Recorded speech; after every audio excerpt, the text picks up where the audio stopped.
¿sí? En cambio, dice, al final de la sístole, ¿qué ocurre al final de la sístole? Y en especial al final del periodo de eyección, ¿no? Si vemos al final del periodo de eyección, ¿y qué es lo que se va a cerrar? La válvula aórtica, la válvula pulmonar. ¿Por qué? Porque ya se ha inyectado sangre y la presión del ventrículo está bajando.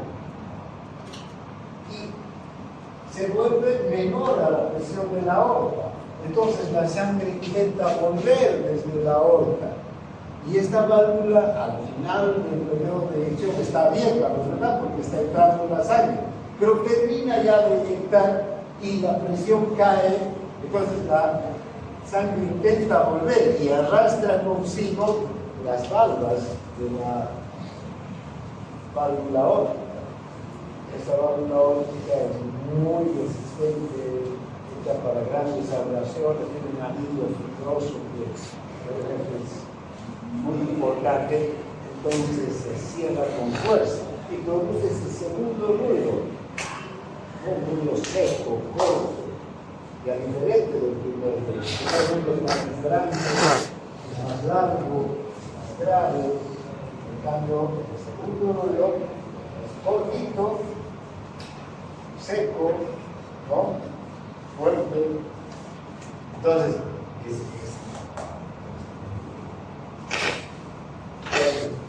se producen por el cierre de las válvulas, ¿no?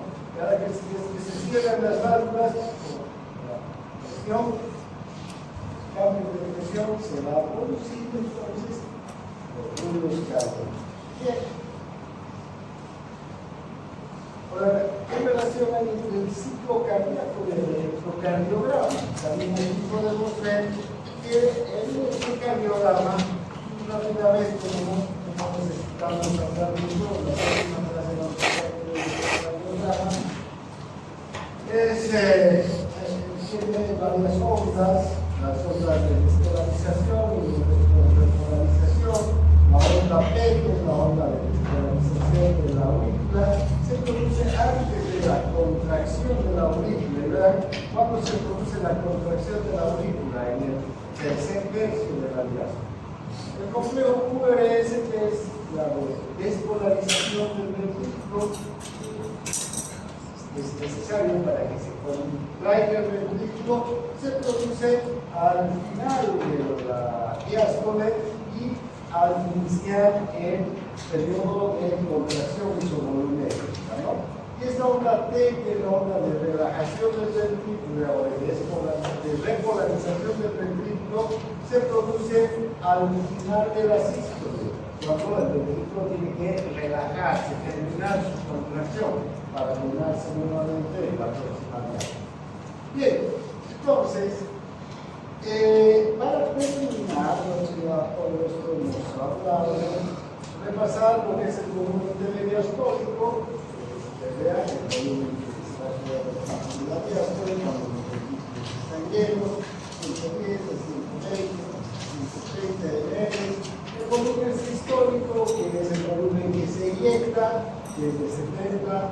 El volumen telesistólico, el que queda en el corazón, ¿no? En cada sístole, al final de la sístole. También podríamos hablar de una fracción de eyección, que es la cantidad, el porcentaje,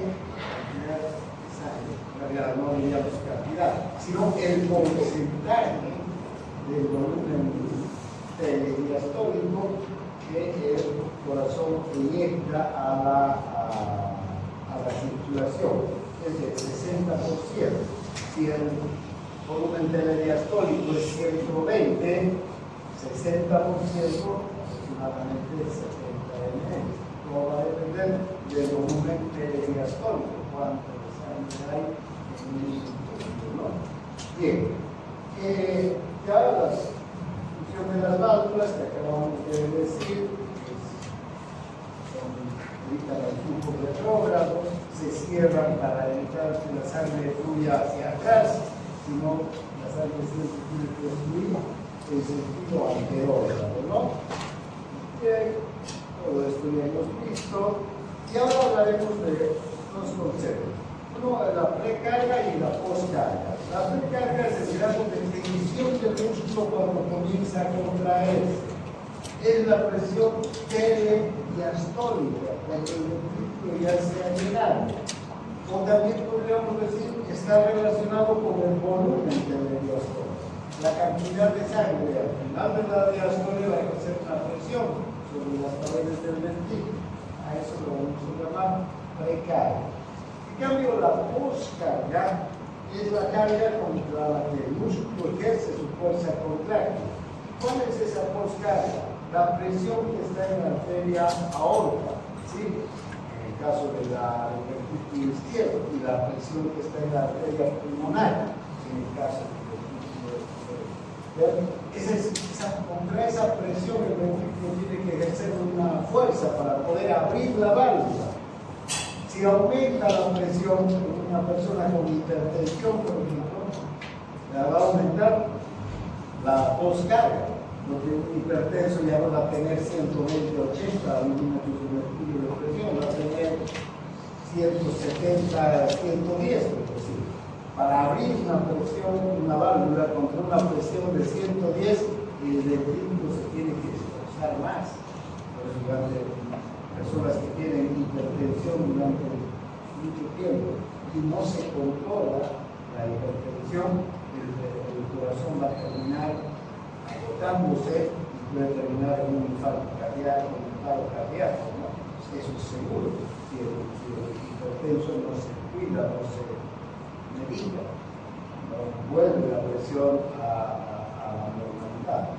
Bien, luego, ¿cómo se regula el bombeo cardíaco?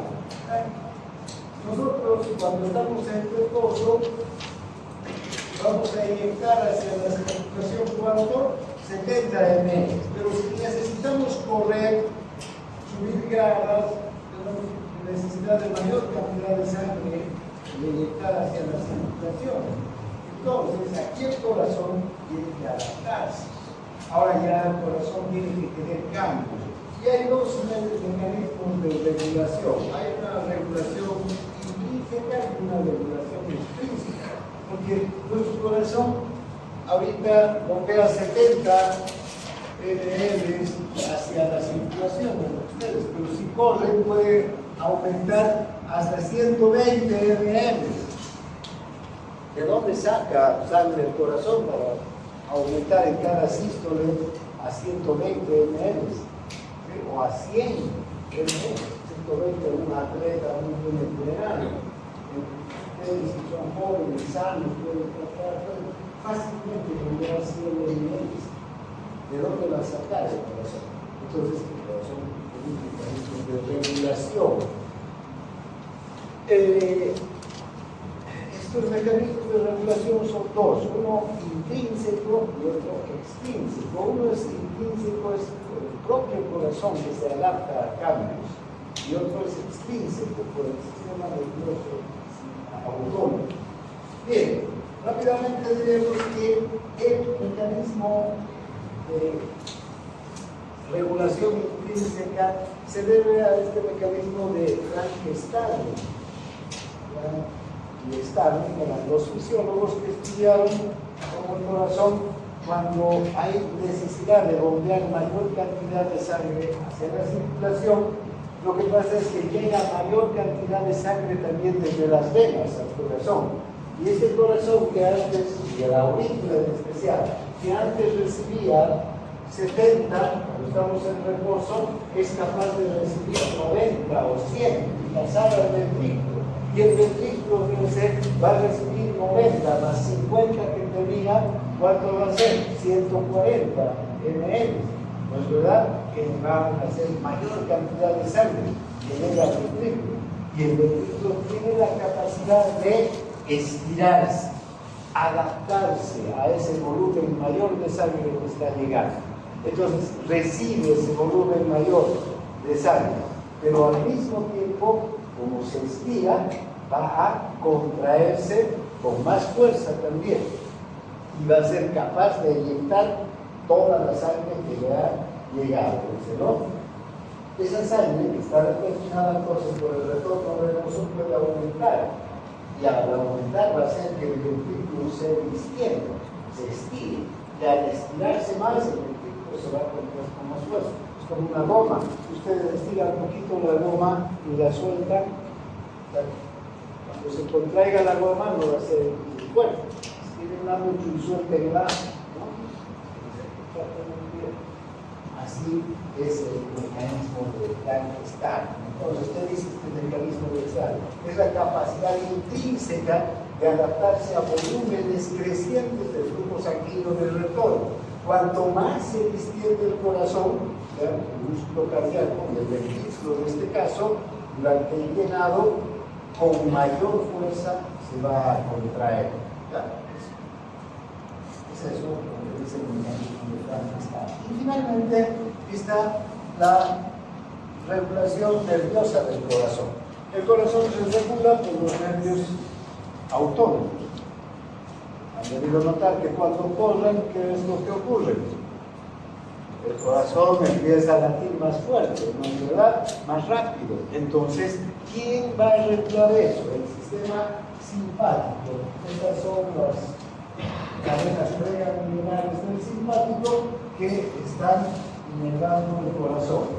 ¿Y qué es lo que produce el simpático cuando hay una estimulación simpática? ¿Cuándo se estimula el simpático? Cuando estamos en el estrés, cuando estamos en actividad física, estamos en estrés, cuando tenemos miedo, cuando tenemos temor, cuando estamos listos para enfrentarnos a algún peligro, ¿no? ¿Vean? Cuando nos ponemos nerviosos, el simpático se activa. ¿Y qué es lo que sentimos? Que nuestro corazón late con más fuerza. Entonces el simpático produce un aumento de la frecuencia cardíaca, pero también produce un aumento de la fuerza de contracción del corazón. Entonces el corazón es capaz de bombear más sangre durante un minuto. Si mi frecuencia cardíaca es de 80 por minuto, 70 latidos por minuto, y el volumen sistólico es 70 ml, entonces en un minuto, que se conoce como gasto cardíaco, en un minuto ¿cuánto voy a bombear hacia la circulación? 70 por 70, 4.900 ml en un minuto. Ahora fíjense, cuando me pongo nervioso, cuando corro y aumenta la frecuencia cardíaca a 100 latidos por minuto y bombea 70 ml, ¿a cuánto va a subir? A 7.000. Fíjense cómo aumenta la cantidad de sangre, ¿no?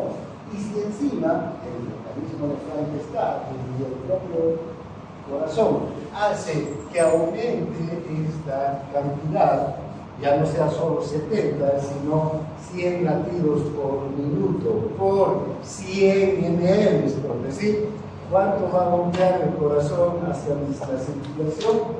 10.000 ml. Fíjense cómo el corazón, en este mecanismo simpático, tiene la capacidad de aumentar al doble o al triple la cantidad de sangre que se envía a la circulación. Por eso es que podemos hacer esfuerzos grandes, ¿no?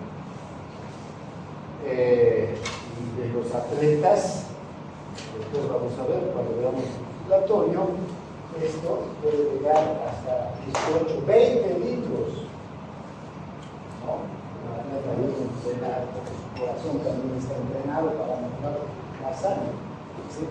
Entonces eso es lo que sucede. Ahora, entonces el simpático es capaz de aumentar la frecuencia cardíaca y aumentar la fuerza de contracción. En cambio, el parasimpático, con el neumogástrico, este es el vago que llega, solamente va a afectar a la aurícula, no afecta al ventrículo ni al ventrículo, solamente a la aurícula y en especial a los nódulos. El simpático actúa sobre los nódulos y sobre el músculo cardíaco. El parasimpático es capaz de disminuir la frecuencia cardíaca, al contrario del simpático. cuando hemos almorzado, estamos tranquilos, en reposo, es el parasimpático que domina sobre el simpático. Y entonces nuestro corazón es un dato con más lentitud, o sea, vamos a echar una siesta después de que hemos comido, ¿verdad? Está dominando el simpático. El parasimpático, perdón. Cuando estamos nerviosos, tensos, excitados, estresados, está dominando ¿quién? El simpático. ¿Ya? Entonces,